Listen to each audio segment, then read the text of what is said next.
PT Dharma Henwa Tbk, produsen jasa kontraktor pertambangan batubara dan mineral, menunjukkan prospek yang menjanjikan di tengah dinamika industri pertambangan. Perusahaan terus menegaskan posisi dan strategi ekspansi yang progresif, didukung oleh berbagai sentimen positif dari pasar dan pelaku industri. Dharma Henwa fokus memperkuat layanan kontraktor pertambangan dengan mengoptimalkan kapasitas produksi dan memperluas jangkauan proyek di wilayah Indonesia yang kaya sumber daya mineral. Strategi ini tidak hanya meningkatkan volume bisnis, tetapi juga diharapkan memberikan kontribusi signifikan terhadap pertumbuhan pendapatan di masa mendatang. Sentimen positif dari investor dan analis pasar modal menyelimuti kinerja Dewa, didorong oleh optimisme terhadap prospek bisnis perusahaan dan rencana ekspansi yang matang. Hal ini turut mendorong aktivitas perdagangan saham Dewa di Bursa Efek Indonesia, memberikan peluang bagi investor yang mencari saham dengan fundamental kuat di sektor pertambangan. Meski proyeksi kinerja keuangan Dewa secara umum masih prospektif, perusahaan dihadapkan dengan tantangan seperti fluktuasi harga komoditas dan tekanan biaya operasional. Namun manajemen optimis dapat mengelola resiko tersebut melalui efisiensi dan inovasi operasional, serta menjaga hubungan erat dengan mitra strategis. PT Dharma Henwa Tbk terus memperlihatkan ketangguhan dan peluang untuk tumbuh berkelanjutan, didukung sentimen positif dan strategi korporasi yang solid. Pemantauan kinerja dan langkah strategis perusahaan akan menjadi kunci dalam memanfaatkan momentum di industri pertambangan tahun ini. Berbagai sumber, IDEX Channel.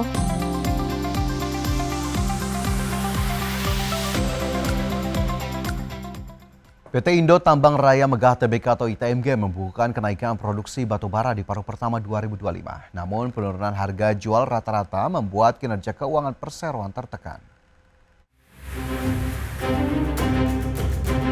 PT Indo Tambang Raya Megah Tbk atau ITMG membukukan kenaikan produksi batubara di paruh pertama 2025. Di mana ITMG mencatat produksi batubara sebesar 10,4 juta ton pada semester 1 2025, naik 12% dibandingkan periode yang sama tahun lalu. Volume penjualan juga meningkat 8% menjadi 11,7 juta ton. Namun harga jual rata-rata batubara turun 19% dari $97 Amerika per ton menjadi $78 Amerika per ton. Dari sisi pasar, penjualan domestik tercatat $205 juta Amerika atau turun 1% secara tahunan. Penjualan ke China anjlok 33% menjadi $243 juta Amerika, sedangkan ekspor ke India melonjak 121% menjadi $115 juta Amerika. Manajemen menyebut penurunan harga global sebagai faktor utama melemahnya pendapatan. Adapun beban pokok pendapatan turun 10% menjadi $695 juta Amerika Serikat. Laba kotor tercatat $225 juta Amerika, turun 18% dengan margin laba kotor merosot menjadi 24%. Laba usaha juga terpangkas 30% menjadi $125 juta Amerika. Berbagai sumber, IDEX Channel.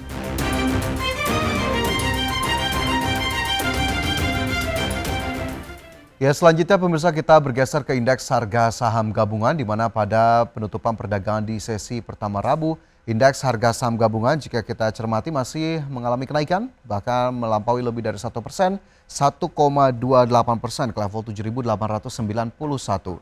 Indeks harga saham gabungan bergerak konsisten menguat sejak pembukaan perdagangan di 7.846.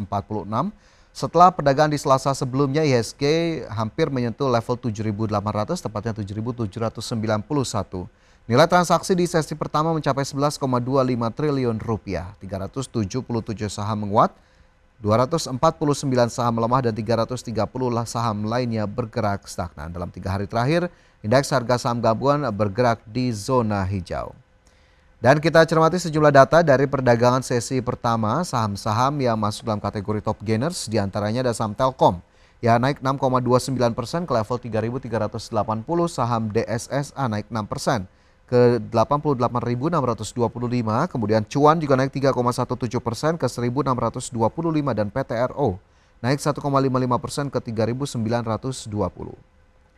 Sementara saham-saham yang melemah masuk top losers diantaranya ada BBYB turun 2,84%, saham Koin turun 1,81%, AADI terkoreksi 2,47% dan Toba melemah 1,34%. Dari sisi pergerakan sektoral, sektor teknologi kembali memimpin penguatan dengan kenaikan 5,61%, properti 2,21%, transportasi dan logistik melemah 0,32%, konsumsi primer terkoreksi 0,1%.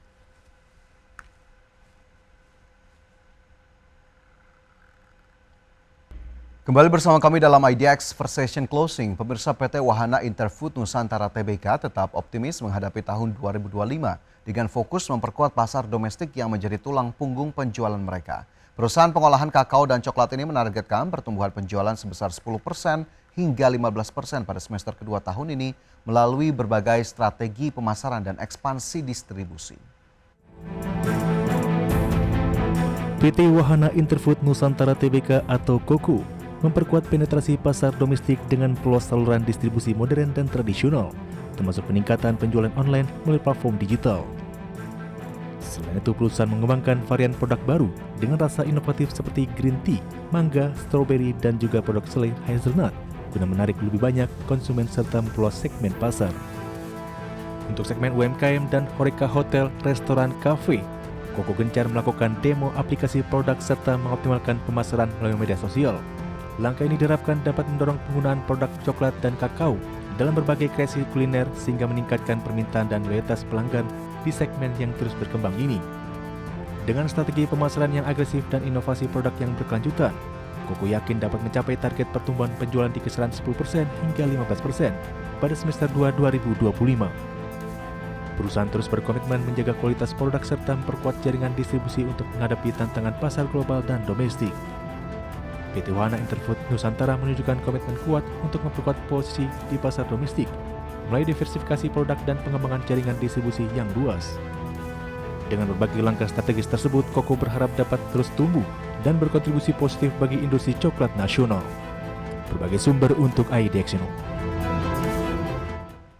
PT Garuda Metalindo Tbk, emiten komponen otomotif, tengah menargetkan pertumbuhan ekspor sebesar 30% pada tahun 2025. Strategi ekspansi pasar dilakukan dengan fokus memperkuat penetrasi di kawasan Eropa dan India yang dianggap sebagai pasar dengan potensi besar untuk industri otomotif.